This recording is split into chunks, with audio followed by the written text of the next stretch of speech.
Actes des Apôtres, chapitre 27. Après qu'il eut été résolu que nous nous embarquerions pour l'Italie, on confia Paul et quelques autres prisonniers à un centenier nommé Julius de la cohorte appelée Auguste. Et étant montés sur un vaisseau d'Adramite, nous partîmes devant toucher au lieu du littoral de l'Asie, ayant avec nous Aristarque, macédonien de Thessalonique. Le jour suivant, nous abordâmes à Sidon, et Julius, traitant Paul avec humanité, lui permit d'aller chez ses amis pour recevoir leurs soins.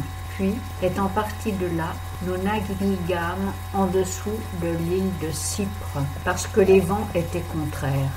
Et après avoir traversé la mer de Cilicie et de Pamphylie, nous abordâmes à Myra, en Lycie. Et le centenier, y ayant trouvé un vaisseau d'Alexandrie qui allait en Italie, nous y fit monter. Et comme pendant plusieurs jours nous avancions fort peu, et que nous n'étions arrivés qu'avec peine vis-à-vis de Gnide, parce que le vent ne nous permettait pas d'avancer, nous naviguâmes en dessous de la Crète vers Salmone, et la côtoyant avec difficulté, nous vînmes dans un lieu appelé Beauport, près duquel est la ville de Lasée. Comme il s'était écoulé beaucoup de temps et que la navigation devenait dangereuse, puisque le temps du jeûne était déjà passé, Paul les avertit et dit « Je vois que la navigation sera accompagnée de périls et de grands dommages, non seulement pour le vaisseau et pour sa charge, mais encore pour nos personnes. » Mais le centenier ajoutait plus de foi au pilote et au maître du vaisseau qu'à ce que Paul disait.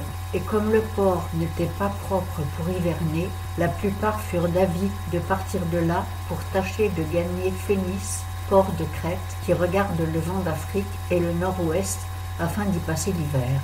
Et le vent du midi ayant soufflé doucement, ils se crurent maîtres de leur dessein, et, levant l'ancre, ils côtoyèrent de près la Crète.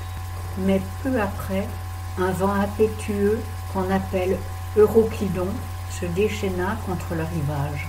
Le vaisseau fut entraîné et, ne pouvant résister au vent, nous nous laissâmes emporter. Et quand nous eûmes passé en dessous d'une petite île appelée Clauda, nous eûmes de la peine à être maîtres de la chaloupe. L'ayant retirée, les matelots firent usage de secours en liant le vaisseau avec des câbles, et craignant d'échouer sur la Syrte, ils abaissèrent le mât, et ils étaient emportés ainsi. Comme nous étions fortement battus de la tempête, le jour suivant, ils jetèrent la cargaison dans la mer. Et le troisième jour, nous jetâmes de nos propres mains les agrès du vaisseau. Et comme pendant plusieurs jours ni le soleil ni les étoiles ne parurent, et que nous étions en butte à une forte tempête, nous perdîmes tout espoir de nous sauver. Or, il y avait longtemps qu'on avait mangé. Alors Paul, se levant au milieu d'eux, leur dit « Ô hommes, il fallait donc me croire et ne pas partir de Crète pour éviter cette détresse et ce dommage. Je vous exhorte maintenant à prendre courage, car aucun de vous ne perdra la vie, le vaisseau seul périra.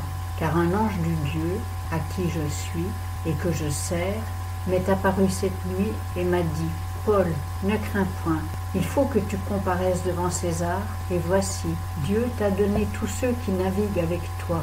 C'est pourquoi, ô homme, prenez courage, car j'ai cette confiance en Dieu qu'il en arrivera comme il m'a été dit.